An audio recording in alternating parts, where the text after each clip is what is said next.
তবে কি ন্যাটোর বিরুদ্ধেও হামলা চালানোর চূড়ান্ত ছক তৈরি করে ফেলেছে রাশিয়া?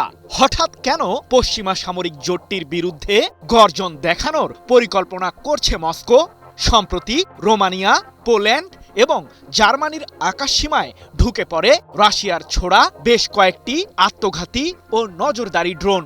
ন্যাটোভুক্ত ওই দেশগুলোর দাবি, পশ্চিমা সামরিক জোটটির সাথেও যুদ্ধে জড়ানোর চেষ্টা করছে রুশ বাহিনী। সেই সাথে ন্যাটোর সদস্য দেশগুলোর মাঝে ঐক্যে ফাটল ধরানোর পায়তারা চালাচ্ছে মস্কো। তবে ঠিক কবে থেকে বৃহৎ এই যুদ্ধের দামামা বাজাতে যাচ্ছে মস্কো? প্রশ্ন হলো, ন্যাটোভুক্ত কোন দেশটিতে আক্রমণের মাধ্যমে যুদ্ধের সূচনা করতে চলেছে রাশিয়া? ইউক্রেনের বিরুদ্ধে টানা 4 বছরেরও বেশি সময় ধরে যুদ্ধ চালিয়ে যাচ্ছে রাশিয়ার সামরিক বাহিনী।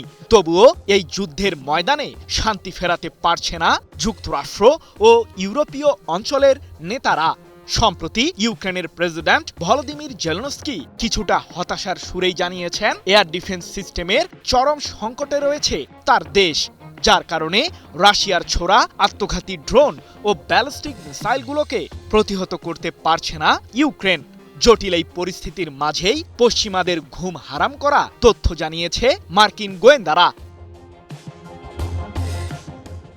সাইবার আক্রমণ থেকে শুরু করে ছোট আকারের যুদ্ধ বাঁধানো ন্যাটোভুক্ত দেশগুলোর বিরুদ্ধে এমন রণকৌশলী রপ্ত করেছে রুশ সেনারা, যার মাধ্যমে পশ্চিমা সামরিক জোটটির মাঝে থাকা ঐক্যের পরীক্ষা করতে চায় মস্কো। প্রেসিডেন্ট ভ্লাদিমির পুতিনের উদ্দেশ্য রাশিয়ার আচমকা হামলা চালানোর মাধ্যমে ন্যাটোর সদস্য দেশগুলো আসলে কি ধরনের প্রতিক্রিয়া দেখায় তা যাচাই করা। 7 আগস্ট এক প্রতিবেদনে বিষয়টি নিশ্চিত করেছে মার্কিন সংবাদ মাধ্যম CNN। যদিও এরই মাঝে ন্যাটোভুক্ত দেশগুলোর বিরুদ্ধে যুদ্ধের উস্কানি দেওয়ার অভিযোগ উঠেছে রাশিয়ার বিরুদ্ধে। জানা গেছে, চলতি বছরের মে মাসেই ইউক্রেনের একটি বন্দরে হামলা চালানোর সময় বিস্ফোরকবাহী রাশিয়ার একটি ড্রোন রোমানিয়ার একটি বহুতল ভবনে আছড়ে পড়ে। ওই ঘটনায় অন্তত 2 জন আহত হওয়ার দাবি করে ন্যাটোভুক্ত দেশটি। এছাড়াও গত বছরের সেপ্টেম্বরে পোল্যান্ডের আকাশ সীমায় রাশিয়ার অসংখ্য ড্রোন ভূপাতিত করার দাবি করে ওয়ারশো। আগুনের এই উত্তাপ কেবল এতটুকুর মাঝেই সীমাবদ্ধ থাকেনি। চলতি মাসেই জার্মানির একটি বিমানবন্দর থেকে বিস্ফোরক বোঝাই একটি ড্রোন উদ্ধার করার দাবি করেছে দেশটি। আত্মঘাতী ওই ড্রোনটির সাথে রাশিয়ার গোয়েন্দা সংস্থার সংশ্লিষ্টতার অভিযোগ তুলেছে ন্যাটোভুক্ত দেশটি।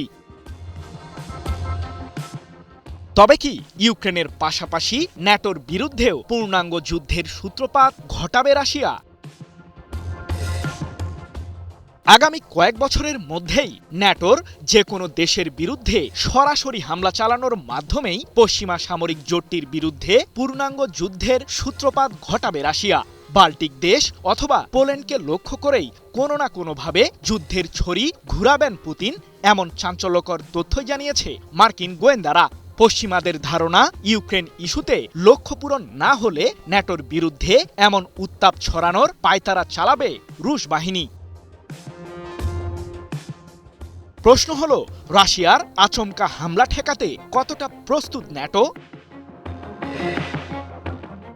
নিজের ও পরিবারের নিরাপত্তায় সব সময়ই থাকুন আপোষহীন। নিরাপত্তায় আপোষ নয়, ঘরে রাখুন RFL ল্যাডার। শত্রুপক্ষের উপর নজর রাখছে ন্যাটো, এমনটি জানিয়ে পশ্চিমা সামরিক জোটটির মুখপাত্র মার্টিন ও ডোনেল বলেছেন, প্রয়োজন অনুযায়ী প্রতিরোধ ও প্রতিরক্ষার জন্য সর্বদা প্রস্তুত ন্যাটো। আমরা ক্রমাগত সমর কৌশল রপ্ত করেই চলেছি। সৃজন মাহমুদ, নিউজ 24।